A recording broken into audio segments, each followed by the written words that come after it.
Hi and welcome to Shot of Justice. Evelyn Carter's teacup hovered midway between the saucer and her lips, frozen by the sound of Marjorie Henderson's laugh. It wasn't the laugh itself, a high, tinkling thing that always reminded Evelyn of cheap wind chimes, but the words that sliced through the genteel murmur of the Willow Creek Senior Center's Tuesday Bridge Club like a shard of broken glass. "Utterly pathetic, darling," Marjorie declared, her voice effortlessly carrying across the card tables.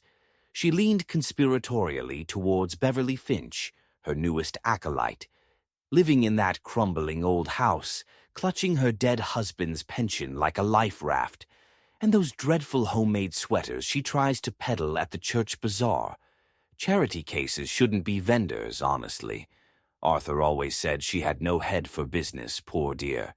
Just faded, like old wallpaper. The teacup clattered softly back onto its saucer, not loudly. Evelyn Carter had perfected the art of quiet movements over 78 years, but inside something long dormant and fiercely cold snapped awake. Faded, pathetic, poor dear. The words echoed in the sudden humming silence within her own mind, drowning out the clatter of tiles and the soft rustle of cards.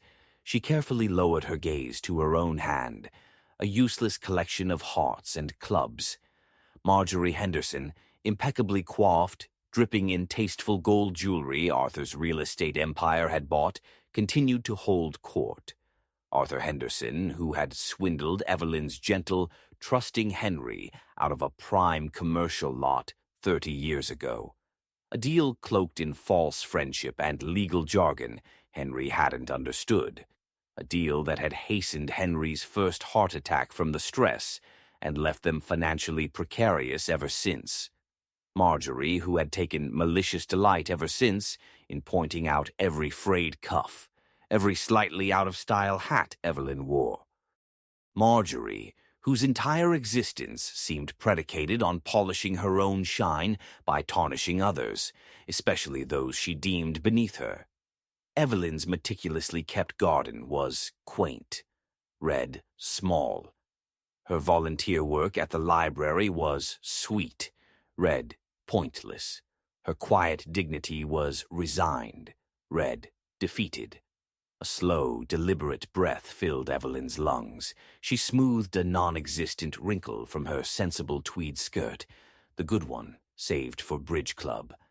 The initial sting of humiliation, a familiar companion, was rapidly crystallizing into something else, something sharper, something infinitely more satisfying.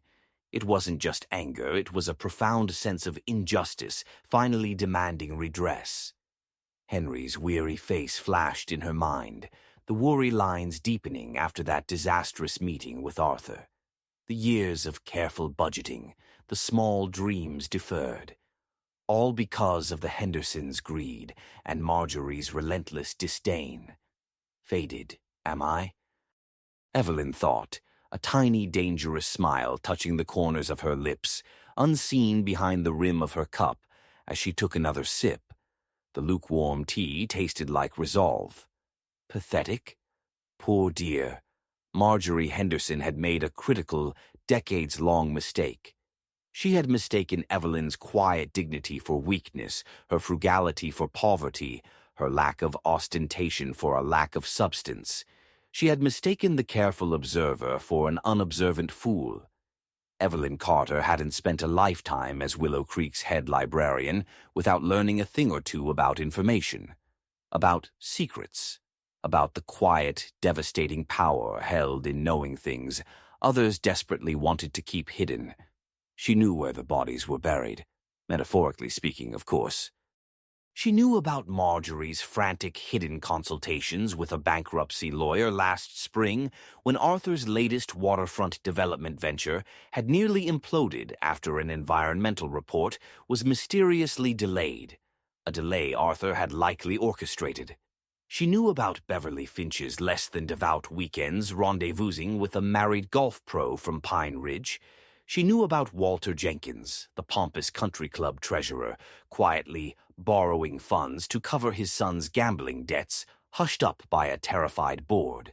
She knew about Susan Miller's reliance on prescription painkillers, expertly masked by immaculate makeup and brittle cheerfulness. She knew because people talked. They talked in the library stacks, hushed voices carrying between the biographies and romances. They talked over donated books at the annual sale, spilling worries like dropped pennies. They whispered their fears and shames while Evelyn, the invisible old woman shelving returns or dusting reference sections, listened and remembered meticulously. It was a librarian's instinct to catalog, to index, to preserve information. For years, Evelyn had filed these secrets away, not out of malice, but perhaps out of a professional habit or a quiet fascination with the complex, often messy narratives of human lives unfolding around her. They sat in the locked drawers of her mind, neatly cross-referenced, gathering dust, harmless curiosities. Until now, looking at Marjorie's smug, laughing face, feeling the phantom weight of Henry's worn wallet in her pocket, the echo of his defeated sigh in her ears, Evelyn Carter felt the dust blow off those files. A plan, intricate and delicious, began to unfurl in her mind, as precise and inevitable as the Dewey Decimal System. It wouldn't be loud, it wouldn't be violent, it would be subtle, elegant, and utterly devastating. It would be bibliographic, sweet indeed. The drive home to her small, meticulously kept cottage on Elm Street was unusually focused. The familiar landmarks, the old oak tree, Mrs. Gable's riotous rose bushes, passed in a blur. Her mind was already working, sifting through her mental archives, identifying vulnerabilities, considering delivery methods. Revenge, she realized, required research, and Evelyn was an expert researcher. Her living room was her sanctuary and her command center. Bookshelves lined the walls, filled not just with novels and histories, but with decades of local newspapers carefully clipped and filed in labeled boxes, photo albums, and notebooks. It was cozy, filled with light and the scent of old paper and lavender polish. She went straight to the small, unassuming oak desk tucked into a corner. From the bottom drawer, behind folders of garden plans and knitting patterns, she retrieved a plain, dark green notebook. Its lock was small, brass, and reassuringly solid. The key hung on a thin chain around her neck, hidden beneath her blouse, a habit formed long ago. Inside weren't explosive secrets written in code, but her own neat, precise handwriting, dates, names, places, overheard snippets of conversation, observations noted at the time.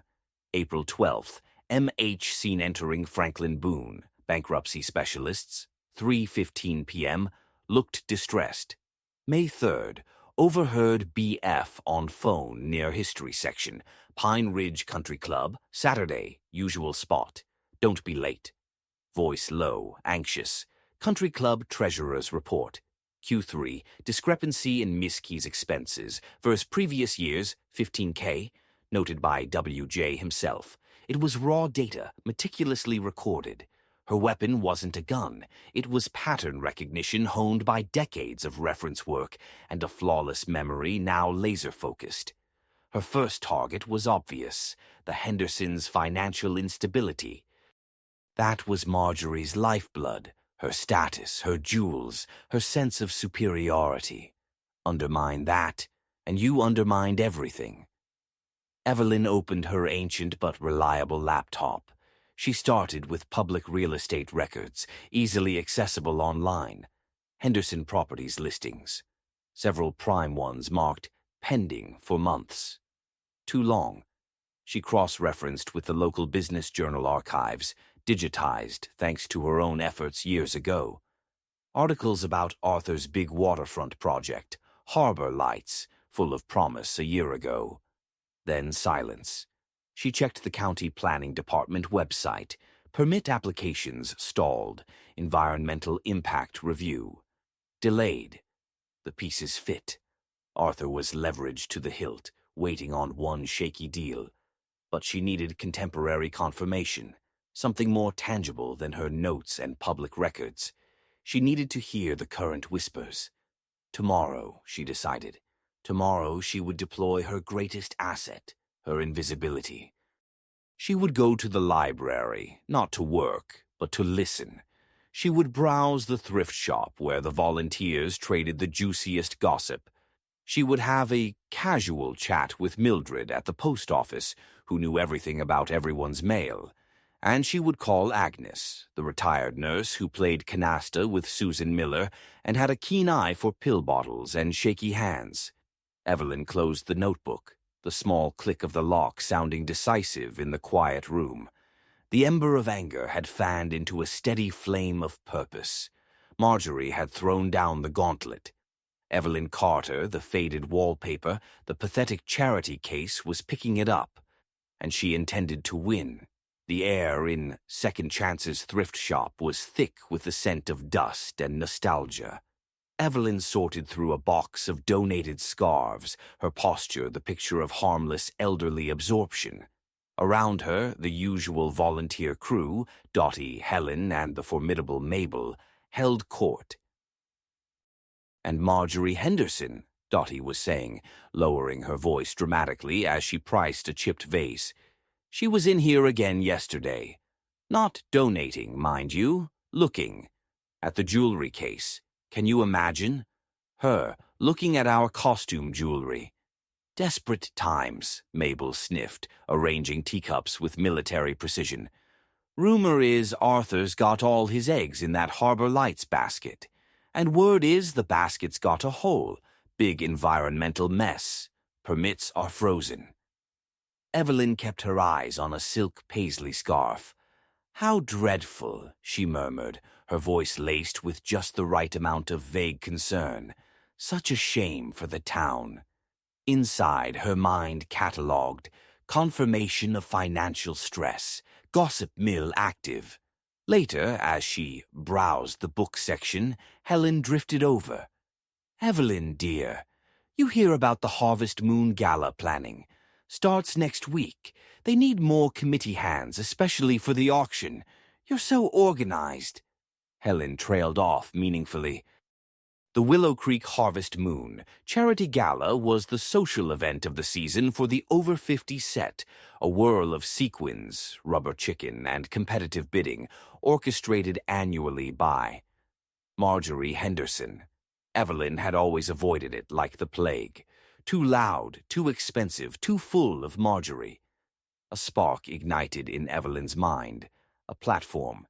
"The auction committee?" she asked, feigning hesitant surprise. "Oh, Helen, I'm not sure I'm glamorous enough for that crowd." She gave a self-deprecating little laugh. "Nonsense, we need brains, not just glitter." "Marjorie's in charge, of course," Helen added, rolling her eyes slightly. "Thinks she's running the Met Gala.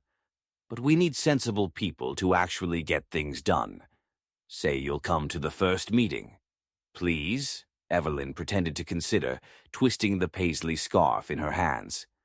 "Well, if you truly need help. For the charity, of course. Step 1. Infiltration complete. Scene, first gala committee meeting. The proposal." The conference room at the country club buzzed with preening importance. Marjorie sat at the head of the table, a queen holding court. Evelyn chose a seat near the end, quiet, taking notes. Ideas flew. Golf weekends, spa packages, gourmet dinners. All predictable, all Marjorie approved. Evelyn waited. When a lull came, she cleared her throat softly. All eyes turned, some curious, some dismissive. "Forgive me," Evelyn began, her voice quiet but clear. "I was just thinking. While these are all lovely, perhaps we could offer something unique, something rooted in Willow Creek itself." She paused, meeting Marjorie's slightly bored gaze. "What about an evening of enchanting tales, local lore?" Marjorie arched a perfectly sculpted eyebrow. "Tales, Evelyn? What sort of tales?" Oh, just some charming, amusing stories from the town's past, Evelyn demurred, offering a small smile. The kind of thing people forget. Little anecdotes about founding families, quirky characters, perhaps a ghost story or two, though nothing too frightening, of course. She chuckled lightly. I've come across so many interesting tidbits over the years at the library. I thought it might make a unique personal auction item, something money can't usually buy. Silence. Then Walter Jenkins, needing to curry favor with Marjorie, boomed, "Capital idea, Evelyn. Bit of local color. My great-uncle Jedediah had that talking parrot, remember? Hilarious bird." Others murmured agreement. It was different. It sounded harmless, quaint even. Perfect for the heritage angle the town liked to push. Beverly Finch chirped, "It sounds delightful, Evelyn. So, homey." Marjorie surveyed the table. She saw no threat, only Evelyn Carter offering up her usual brand of harmless, slightly dusty nostalgia. A chance to subtly patronize her in front of everyone. "Very well," she said, waving a dismissive hand adorned with a large diamond. "If you think you can manage it, Evelyn, do keep it light and amusing. We don't want anyone nodding off before the dessert auction." A titter of sycophantic laughter rippled around the table. Evelyn lowered her eyes to her notebook, hiding the glint of triumph. "Of course, Marjorie, light and amusing. I'll start researching immediately." Step 2. Platform secured. Over the next fortnight, Evelyn's living room became a war room. History books lay open. Her green notebook was constantly referenced, but she wasn't just copying stories, she was crafting them. 3 key tales took shape, each seemingly innocent, wrapped in local charm, but each with a venomous core designed for a specific target. 1. The Merchant's Mirage. A story about Silas Thorne, a prominent 19th-century merchant whose grand emporium dazzled the town. But behind the polished mahogany counters, Silas was overextended, his wealth built on borrowed time and risky ventures. His salvation came through a shady deal with a widowed neighbor, Elara Vance, convincing her to sell her valuable riverside plot for a pittance with false promises of partnership. The emporium thrived briefly, but Silas's sharp practices eventually caught up with him, leaving him disgraced. The kicker, Evelyn would describe Elara Vance as a gentle soul who loved gardening and knitting, her spirit dimmed by the betrayal. Target, Arthur Marjorie. Parallels, shady deals, preying on the vulnerable, Henry Elara. Financial instability masked by grandeur. 2. The Pious and the Passionate. A tale of Prudence Everly, a pillar of the church and society, renowned for her devotion and perfect family. But Prudence harbored a secret passion, conducting a clandestine affair with the charming riding instructor from the neighboring estate. Their trysts were arranged via notes hidden in her hymnal during Sunday service. The affair ended in scandal when a misplaced note fluttered out during a particularly rousing hymn discovered by the choir director. Prudence's perfect world crumbled. Target, Beverly Finch. Parallels, secret affair, use of a respectable cover. Church golf club, potential for exposure through carelessness. 3. The Keeper of the Coffers. A story about Barnabas Cox, the trusted treasurer of the town's social club for decades. Barnabas was known for his meticulous accounts and stern demeanor. However, burdened by a wayward son's debts, Barnabas began borrowing small sums from the club's funds, meticulously recording them as legitimate expenses. Repairs to the gazebo, new linens for the supper room, confident he could repay before anyone noticed. He was undone not by an audit, but by his own growing arrogance and a sharp-eyed new member who noticed the gazebo looked remarkably unrepaired. Target, Walter Jenkins. Parallels, embezzlement, falsifying records, abuse of trust, undone by arrogance. Evelyn rehearsed them aloud, her voice taking on the warm, engaging tone of a born storyteller. She practiced the pauses, the seemingly innocent details that paralleled reality just enough for the guilty parties to squirm. She wove in descriptions of her protagonists that mirrored her targets. Marjorie's jewelry became Silas Thorne's gaudy watch fob. Walter's pomposity became Barnabas's stern frown. The stories were charming. They were amusing. Unless you had something to hide, scene, unexpected encounter, complications. Researching Prudence Everleigh's fictional church, Evelyn found herself in the local history section of the library. As she reached for a heavy volume on early Willow Creek architecture, a male voice spoke beside her. "Allow me." A pair of strong, age-spotted hands lifted the book down for her. Evelyn looked up into the kind, intelligent eyes of George Peterson, a retired history professor who had moved to Willow Creek a few years prior after losing his wife. He was tall, lean, with a thatch of white hair and an easy smile. They'd exchanged pleasantries before, bonded by a love of books. "Thank you, George," Evelyn said, accepting the volume. "Just researching some local color for the gala auction." "Ah, the famous Enchanting Tales." George's eyes twinkled. "Heard about it on the grapevine. Marjorie Henderson's description made it sound like you'd be reading nursery rhymes, but knowing your depth, I suspect it will be far more nuanced." He leaned slightly closer, lowering his voice playfully. "Planning any historical bombshells for the old guard?" Evelyn felt a flicker of alarm, quickly masked by a light laugh. "Goodness, no. Just some amusing anecdotes, dusting off old stories before they're forgotten." She changed the subject smoothly. "How is your book on early settlers coming along?" Later, as she walked home, George's perceptive comment lingered. He was sharper than most. Could he see through her? And more unsettling was the warmth she'd felt at his attention, the genuine interest in his eyes. It was a distraction she hadn't anticipated. Revenge required focus. Could she maintain it if George Peterson kept looking at her like that? The day before the gala, Evelyn was deadheading roses in her small, perfect garden. The scent was heady in the afternoon sun. Her simple navy dress for the evening hung pressed and ready. The stories were memorized, polished. She felt a strange calm, a hunter's patience. "Evelyn, you who?" Marjorie Henderson's voice, like nails on a chalkboard, shattered the peace. She stood at the garden gate, immaculate in linen pants and a silk blouse, a fixed smile on her face. "Just wanted to wish you luck tomorrow, dear, with your little stories."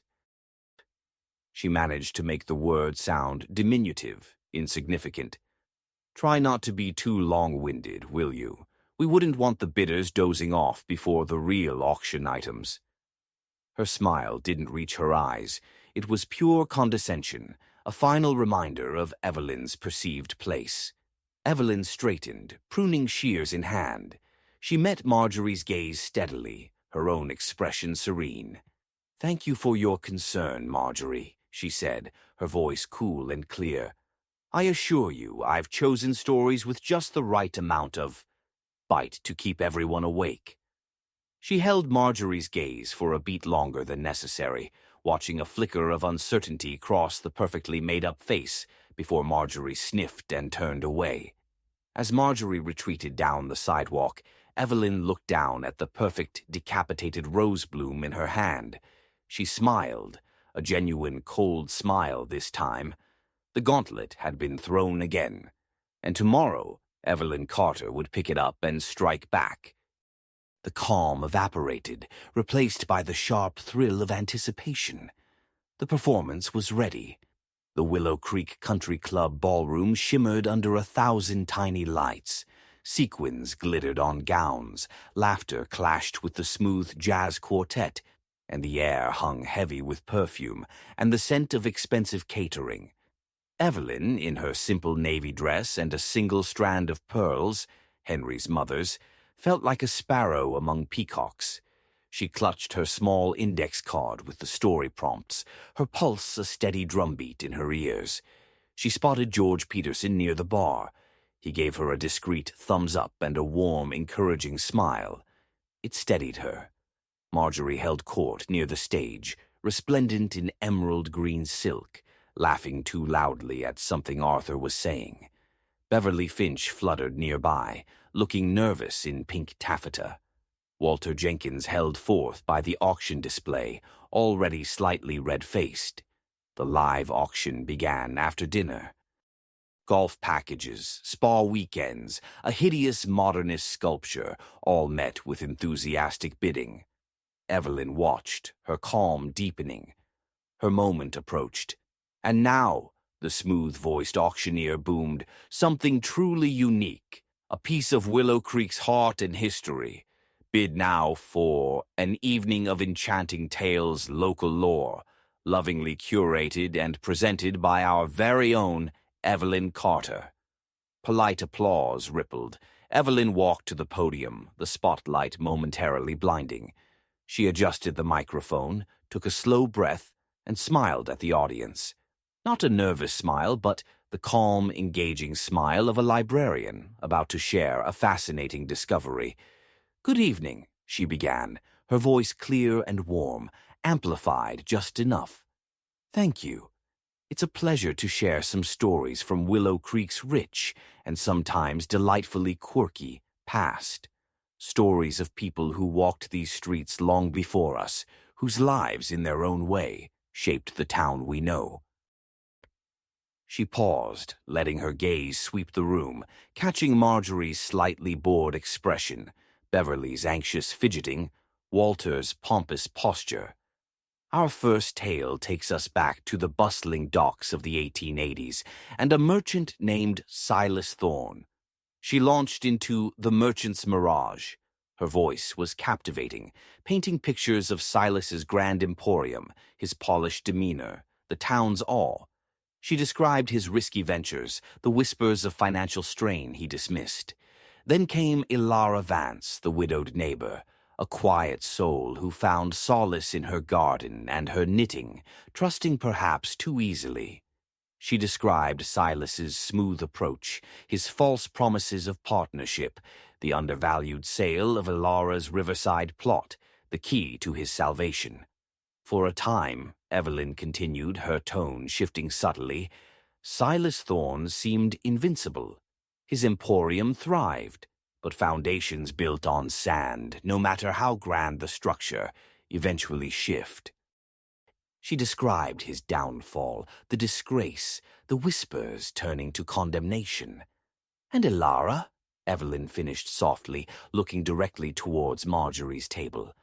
"Well, they say her roses never bloomed quite as brightly again. A gentle spirit, dimmed."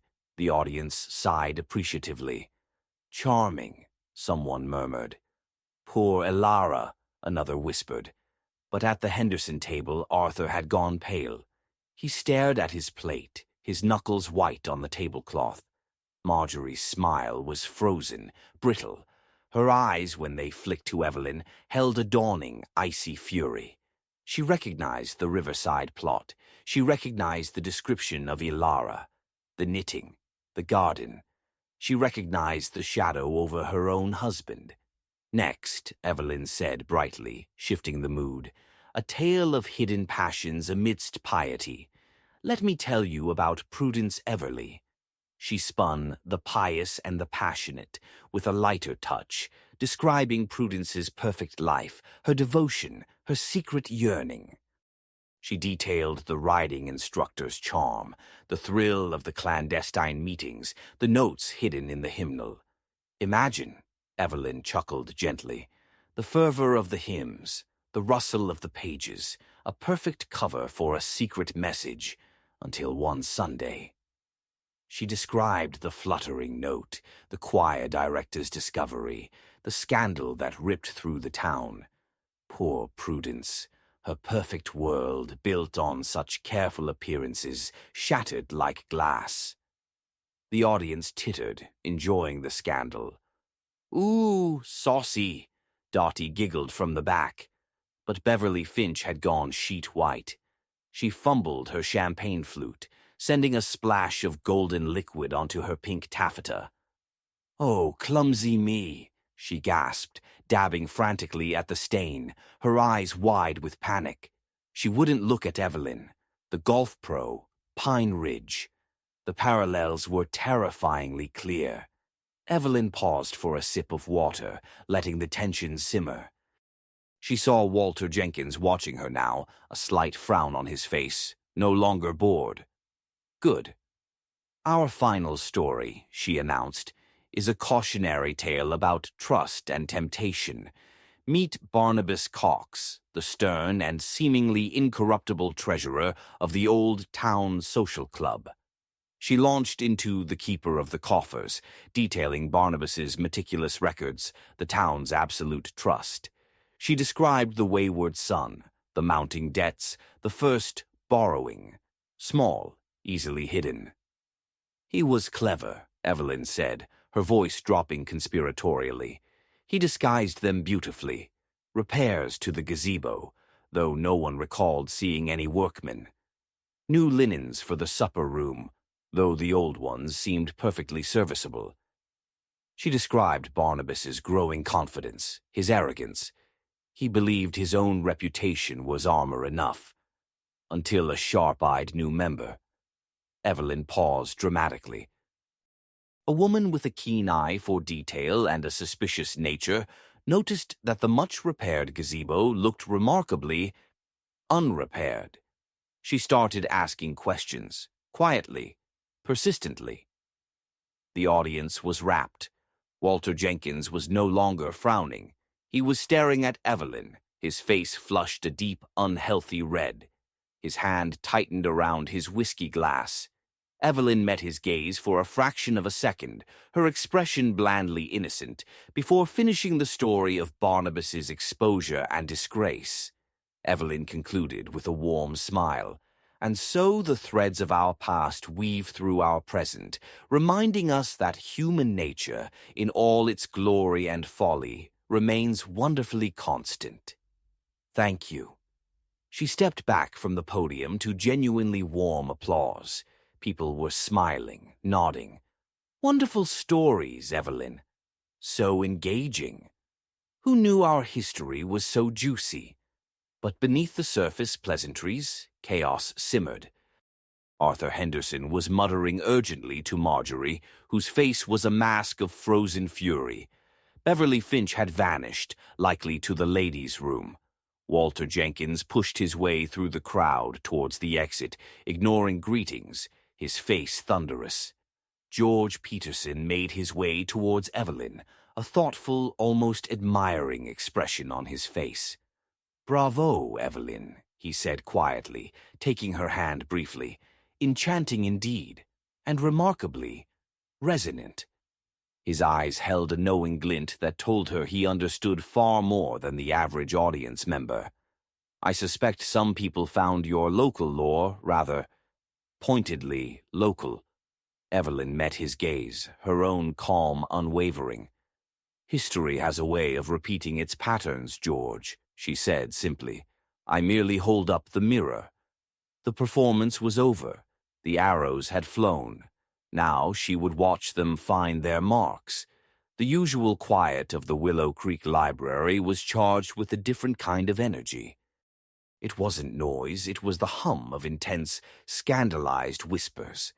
Evelyn sat at her usual reference desk, ostensibly helping Mildred Postlethwaite find genealogy records. Mildred, however, was far more interested in current events. "And Beverly Finch," Mildred hissed, leaning across the desk. "Can you believe it? Apparently she's been carrying on with that golf pro from Pine Ridge for months. Married man. His wife found out.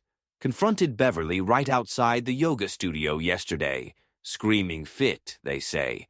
Poor Beverly fled in tears. Serves her right, the hypocrite, always preaching about family values at the garden club." Evelyn made a sympathetic noise. "How dreadful." "And Walter Jenkins," Mildred continued, eyes wide. Resigned as treasurer, just like that. No explanation. But Mabel at the thrift shop heard from Agnes, who heard from Susan Miller that there might be discrepancies in the books. Embezzlement. Can you imagine that pompous windbag? Evelyn nodded, feigning shock. The news about Walter had broken 2 days prior. The country club was in an uproar, demanding audits. And the Hendersons. Mildred lowered her voice even further. It's all over town, that Harbor Lights project, dead in the water, permits permanently denied, some environmental disaster. Word is Arthur's leverage to the hilt, bankruptcy's back on the table. Saw Marjorie yesterday at the grocery store. No jewelry, Evelyn, not a single piece. Looked like she hadn't slept. Buying the cheap coffee. Mildred delivered this last detail with grim satisfaction. Serves her right, that one. Always looking down her nose. The social order Evelyn had observed for decades was fracturing. The pillars Marjorie leaned on were crumbling. The gossip mill she once controlled was now feasting on her humiliation. Evelyn felt no glee, only a cold, deep sense of justice served. The revenge was unfolding perfectly, amplified by the town's own appetite for scandal and the target's panicked missteps. Scene: Evelyn's cottage. Confrontation. The knock, when it came 2 days later, was sharp, imperious. Evelyn knew who it was before she opened the door. Marjorie Henderson stood on the porch, stripped of her usual armor. No jewelry. Her expensive silk blouse was rumpled, her makeup hastily applied, doing little to hide the dark circles under her eyes. Her expression was a volatile mix of fury, desperation, and utter disbelief. "Evelyn," she spat, brushing past her into the small living room without invitation. "What did you do?" Evelyn closed the door calmly. "Marjorie, to what do I owe this visit?" She remained standing, her posture composed. "You know," Marjorie whirled around, her voice trembling, "those stories, that poison you spun at the gala. Silas Thorne, Ilara Vance, you were talking about us, about Arthur and Henry. You twisted history to slander us." "Did I?" Evelyn asked mildly, moving to stand by the fireplace. "I told historical anecdotes, Marjorie, as requested, light and amusing." She met Marjorie's furious gaze. If people saw parallels, well, history does have a way of rhyming, doesn't it? Perhaps Silas Thorne's actions resonated because they felt familiar? Marjorie flinched as if struck. "You vindictive little nobody. You've ruined us, Arthur's business, the whispers, Beverly's disgrace, the Walter, all of it, because of your stories." "The stories didn't ruin anyone, Marjorie," Evelyn said, her voice dropping, becoming icy calm. "The truth did. The truth about Arthur's precarious finances that you tried to hide. The truth about Beverly's affair. The truth about Walter's sticky fingers. I didn't invent those truths. I merely illuminated them, using the patterns history provided." Marjorie stared at her, the fury momentarily replaced by dawning horror. You knew, all along, about everything?" "For years," Evelyn confirmed, her gaze steady, unblinking. "People talk, Marjorie. They talk in the library. They talk over tea. They talk when they think the quiet old woman's shelving books isn't listening, or doesn't matter. You made a fatal error. You mistook my quiet for weakness. You mistreated the archivist." She paused, letting the words sink in. "You spent decades treating me, and others you deemed beneath you, with contempt. You thought you were untouchable. You were wrong. The ledger of your actions finally came due." Marjorie's shoulders slumped. The fight seemed to drain out of her, replaced by a hollow despair. "But why? Over some stupid comments? Over Henry? That was business, Evelyn. Arthur didn't mean." Arthur swindled a dying man. Evelyn's voice cracked like a whip, the first real heat she'd shown. He preyed on Henry's trust and his illness. And you gloated. For 30 years you've treated me like dirt beneath your perfectly manicured heel. You called me pathetic, faded, a charity case. You thought I was too weak, too insignificant to fight back. You were wrong. She took a step closer. This wasn't just about Henry, though he deserved justice. This was about me, about reclaiming my dignity from the trash heap you tossed it on. Consider it. Overdue balance. Marjorie looked broken, old, and suddenly very small in Evelyn's cozy living room. The mask had finally shattered, revealing the brittle, frightened woman beneath. She had no retort, no defense. The truth Evelyn spoke was undeniable. She turned without another word and stumbled out the door. Evelyn watched her go, the cold satisfaction settling deep within her. It was done. The sweetest part wasn't Marjorie's financial ruin, but seeing the absolute collapse of her delusion of superiority. Seeing her finally comprehend the magnitude of her cruelty and her catastrophic misjudgment. The revenge was complete. Sunlight dappled through the leaves of the old apple tree in Evelyn's garden. The roses were in full, glorious bloom, a riot of color and scent. Evelyn sat in a comfortable wicker chair, a cup of tea on the small table beside her, a well-thumbed mystery novel open in her lap. Peace. The scandal had eventually faded, as scandals do. Willow Creek found new targets for its gossip. Beverly had retreated, humbled, reportedly seeing a therapist. Walter faced legal proceedings. The Hendersons had indeed declared bankruptcy. They'd sold their mansion and moved to a small condo in a neighboring town, largely unseen. The social landscape had shifted. Evelyn was no longer invisible wallpaper. She was regarded with a new respect, tinged perhaps with a hint of wariness. People listened when she spoke at committee meetings. Her opinion held weight. She'd even been asked to give her enchanting tales again at the Historical Society, strictly factual this time. George Peterson sat in the chair opposite her, reading his own book. Their friendship had deepened slowly, cautiously, built on shared interests, quiet companionship, and mutual respect. He never pressed her about the gala, but his occasional knowing look spoke volumes. He understood the steel beneath the softness. Evelyn closed her mystery novel, the case solved to her satisfaction. She looked around her garden, at the vibrant life she nurtured, then at George. A gentle warmth spread through her, different from the cold fire of revenge. This was contentment, hard-won peace. The revenge had been sweet, yes, deliciously, intricately sweet. But its true sweetness lay not in Marjorie's downfall, she realized, but in what it had given her back. Her dignity, her visibility, her sense of self-worth, no longer defined by Marjorie Henderson's cruelty or the town's indifference. She had reclaimed her narrative. The bitterness that had festered for decades was gone, dissolved in the act of reclaiming her power. She hadn't erased the past. Henry was still gone. The hard years were still part of her story, but they no longer defined her future. She had used her greatest strengths, her mind, her patience, her quiet observation, not just to punish, but to rebuild. George looked up, catching her gaze. "Penny for your thoughts?" he asked, his eyes kind. Evelyn smiled, a genuine, peaceful smile that reached her eyes. She looked around at her roses, her sanctuary, then back at him. "Just thinking," she said softly, "that it's a very good day to begin the next chapter." The story of the faded, pathetic charity case was over. Evelyn Carter's story was just beginning.